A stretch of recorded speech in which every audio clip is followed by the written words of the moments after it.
Jesus entered and passed through Jericho. And behold, there was a man named Zacchaeus, who was a chief tax collector and was rich. And he sought to see who Jesus was, but could not because of the crowd, for he was of short stature. So he ran ahead and climbed up into a sycamore tree to see him, for he was going to pass that way. And when Jesus came to the place, he looked up and saw him, and said to him, Zacchaeus, make haste and come down, for today I must stay at your house. So he made haste and came down and received him joyfully. But when they saw it, they all complained, saying, He has gone to be the guest of a man who is a sinner.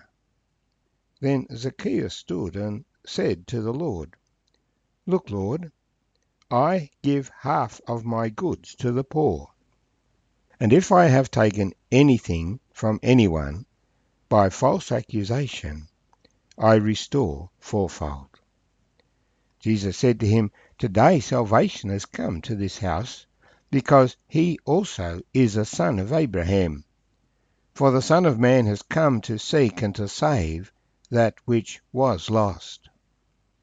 My name's Arthur, and I thank you for joining me as we share together this rather famous story of Zacchaeus, the tax collector from Jericho, from Luke chapter 19, verses 1 to 10. Tax collectors were employed by the Romans.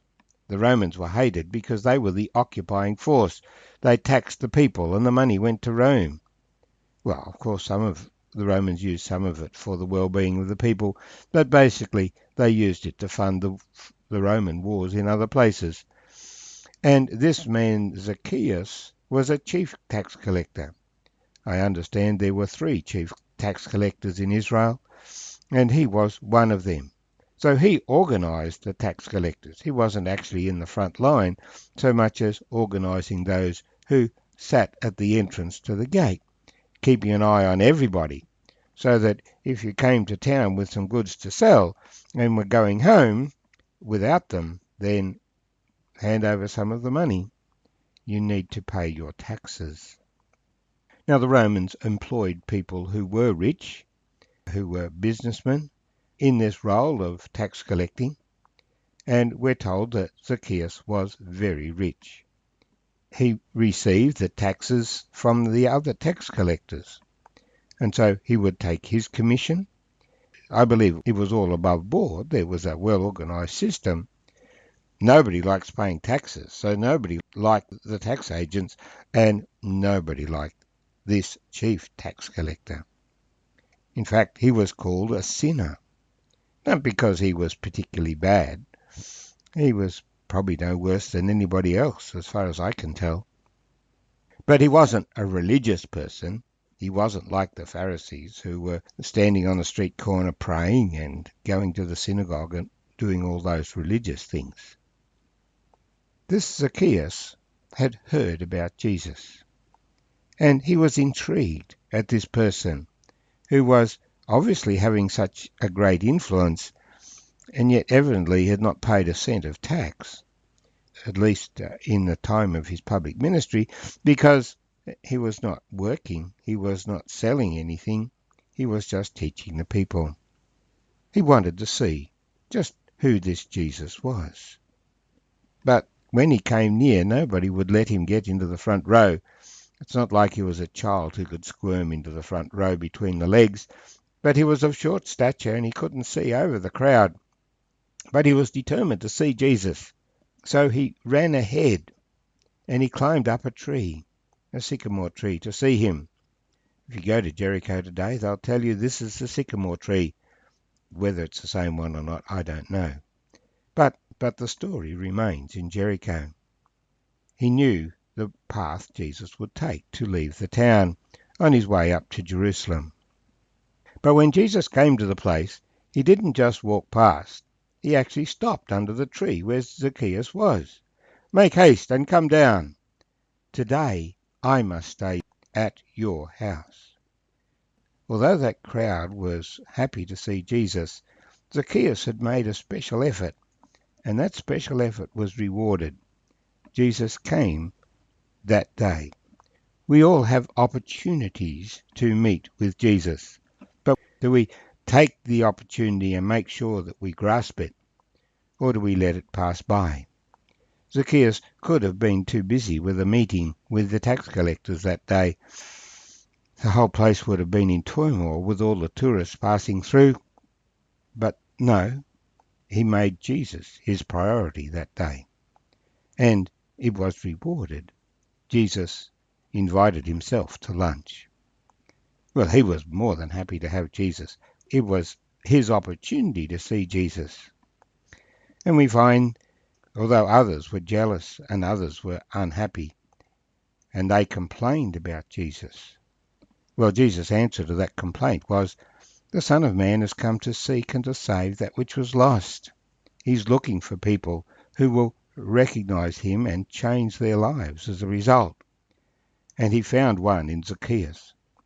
Zacchaeus, at the meal, stood up and made a little speech in front of the Lord. Look, Lord, I give half of my goods to the poor. And if I have taken anything from anybody by false accusation, I restore fourfold.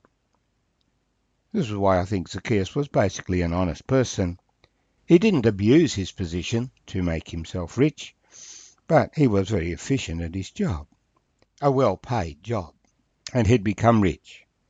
But maybe there were people that he'd taken advantage of, and he invites them to come and make their claim, and he will refund fourfold. But in terms of the wealth that he had and he accumulated, however he'd made it, he says, I will give half my goods to the poor. This is the thing that Jesus had challenged the Pharisees about. They had not given alms to the poor. It was the thing that he had challenged the rich ruler about. Sell your goods, give them to the poor, and follow me. Zacchaeus doesn't need to be told by Jesus to do it. The love of God comes into his heart, and he does it as a result.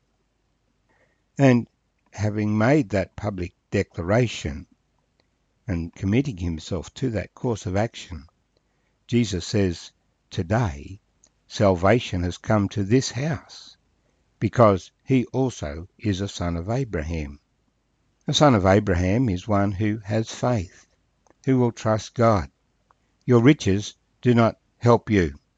Don't rely on your riches. No matter how much you've got, they cannot redeem your soul. Zacchaeus has now found forgiveness before God and peace with God through the Lord Jesus Christ, so he can give away half his riches.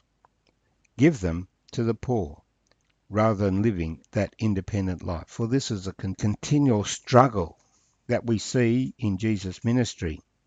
The poor exploited by the rich keeping their riches to themselves and not sharing them with those who have a need. So the gospel of the Lord Jesus Christ is all about what we do with the poor, how we manage them and help them. The Son of Man has come to seek and to save that which was lost.